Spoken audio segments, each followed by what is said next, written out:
এই যে এনে তো আমার অনেক ব্যবসা বাণিজ্য, এই দোকান আমার, আর ওই সাইডে আরো 3-4টা দোকান আমার। এত দোকান আপনার ভাই?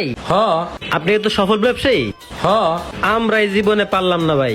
ভাই তো তাইলে অনেক টাকার মালিক। অসুবিধা নেই, আয়ো, যে কোনো জিনিস লাগলে আয়ো। ঠিক আছে ভাই, ওকে। আচ্ছা ওকে, আসসালামু আলাইকুম ভাই। ওয়ালাইকুম আসসালাম।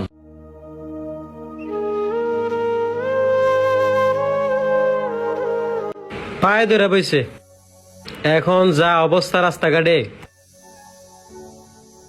আচ্ছা লন। এ ভাই, আপনার তো চেনা চেনা লাগতেছে দেখি। ফারুক ভাই আপনি? আপনার দোকানপাট অনেক কিছু আছিল, আপনি না ভিক্ষা করতেছেন কেন? আসলেই তো এটা ফারুক ভাই। কি হয়েছে আপনার? হরে ভাই, ব্যবসা বাণিজ্য মাইর খেয়া এখন আমি রাস্তার ফকির। ও আচ্ছা বুঝছি, আমাকে তো কাজ আছে বন্ধু, চল। আচ্ছা ঠিক আছে ভাই, আপনার